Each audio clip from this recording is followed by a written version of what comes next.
অযোধ্যায় রাম মন্দির তৈরির নামে ভাঙা পড়ল বাড়ি, দোকান আর মসজিদ।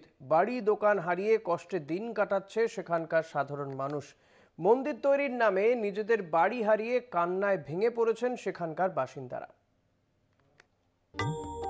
22শে জানুয়ারি ধুমধাম করে অযোধ্যায় রাম মন্দির উদ্বোধন করলেন প্রধানমন্ত্রী।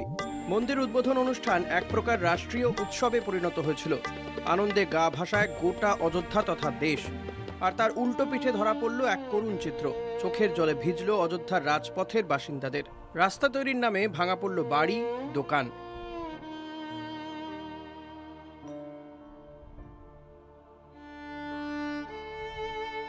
এ জগতে হায় সেই বেশি চায়, আছে যার ভুরি ভুরি, রাজার হস্ত করে সমস্ত কাঙালের ধন চুরি। हम अयोध्या में हैं और जहाँ पे खड़े हैं इस सड़क का नाम है रामपथ। नया घाट से लेकर फैजाबाद तक लगभग 13 किलोमीटर लंबा यह पथ बनाया गया है और पथ के दोनों ओर चौड़ीकरण किया गया है। অযোধ্যায় রাম মন্দির যাওয়ার জন্য রামপথ রাস্তাকে প্রায় 13 কিলোমিটার লম্বা এবং 20 মিটার চওড়া করা হয়েছে। রাস্তা চওড়া করতে গিয়ে ভাঙা হয়েছে শত শত দোকান ও বাড়ি।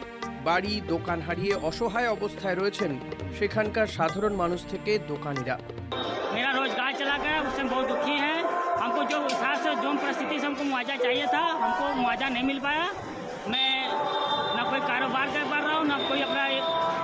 सरकार कहे थे दुकान देंगे, दुकान का क्या हुआ? दुकान का 20-30 लाख मांग रही, हमारे पास कहाँ है? पैसा नहीं है, आप नहीं ले सकते। हम ले नहीं पाएंगे। সরকারের তরফে দোকানিদের ক্ষতিপূরণ দেওয়ার কথা ঘোষণা করা হয়, সেই সঙ্গে দোকান দেওয়ার কথাও বলা হয়।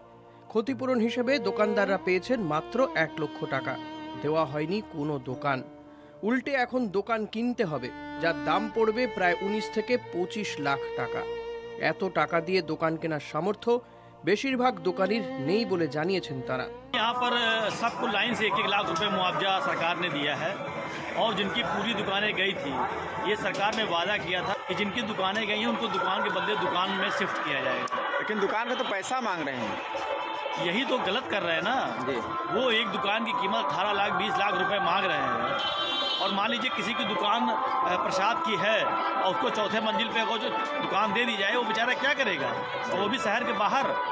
मतलब सरकार की ये बहुत ही सरासर नाइंसाफी है, जाती है और यहाँ के व्यापारी बहुत आहत और पीड़ित हैं। টাকার বিনিময়ে যে দোকান দেওয়া হচ্ছে তা শহর থেকে অনেকটাই দূরে। শহরের বাইরে দোকান হওয়ায় বিক্রি বাট্টা সেভাবে হবে না বলেই মনে করছেন দোকানিরা। ফলে ক্ষতির মুখে পড়ার আশঙ্কা করছেন দোকানিরা। শুধু দোকানদার নয়, রাস্তা তৈরির জন্য ভাঙা পড়েছে অনেক বাড়িও। মাথার উপর ছাদ হারিয়ে নিঃস্ব হয়ে পড়েছেন সেখানকার সাধারণ মানুষ।